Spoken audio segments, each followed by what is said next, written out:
फ़कीराबाद गर्मी में शदीद इज़ाफ़े खां पोइ फ़कीराबाद ऐं भरपास जे इलाइक़े वासियुनि पारां गर्मीअ खां बचाव लाइ थाधल वापराइणु शुरू करे छॾियो आहे।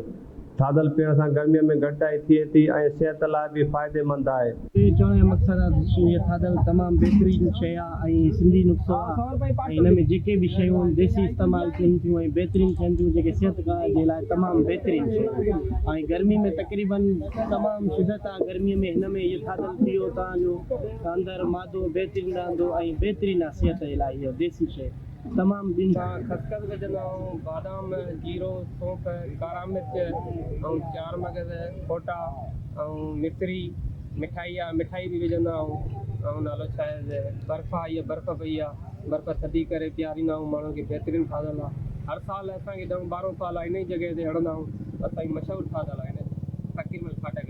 कैमरा टीम सां गॾु अली रज़ा शेख, हकी टीवी न्यूज़, फ़कीराबाद।